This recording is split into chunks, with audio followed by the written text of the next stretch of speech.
But you will never show your models, the models you're doing in your studio. No, sometimes what I do with the models, at one point I had to raise some money because we were suing the American government, so I sold some models in order to keep the court procedure going. But I don't think of the models as works of art, I think of them as models. And there was a show at Los Angeles, and I gave them the remainder of the models, and there was a show with the Guggenheim, and I gave them about 20 or 30 models. But I don't think of the models as works of art. I think of them purely as models.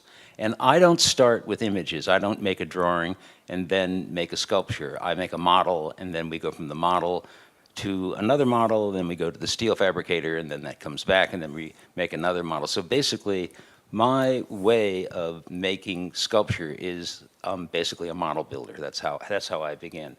And I usually begin with a site that determines what kind of model I'm going to get into. And the preferred material I use in model making, not all the time, but usually is lead. And I use lead because it's the most pliable way I can deal with a kind of hands-on relationship to either curvature or bending or however I want to configure something. Vertical models I use steel, and they're usually at 1 inch to 1 foot, which means that if the piece is 40 foot high, they're 40 inches. Yeah.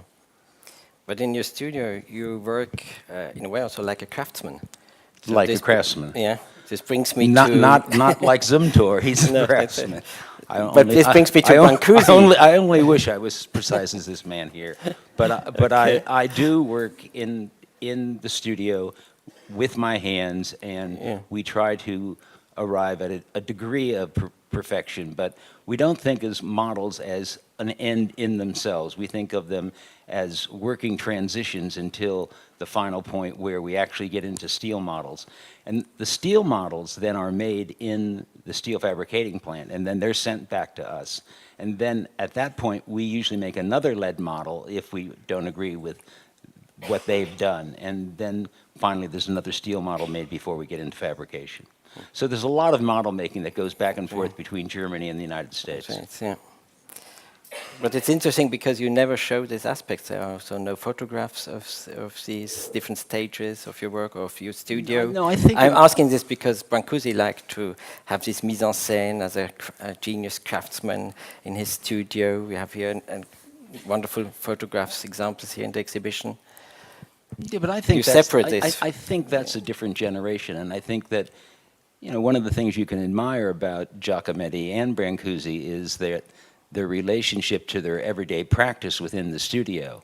And I think one of the things as a student that I was very impressed with when I first saw Brancusi's studio was the fact that these things were done with an axe or they were done with a saw, and the tools were there and the plaster was there, and you had a feeling of the aura of the person that remained in the studio. And I've always been drawn to the daily labor of making or effort of making art, whether it results in a work of art or not. It becomes a kind of daily practice. And I think work comes out of work, and you're not going to make any quantum leap by thinking about work. So in that sense, drawings on napkins don't do it for me. I really have to kind of get in there every day. And it's more, and I'm not a person who sits around and waits for my inspiration. I get up and try to go to work every day.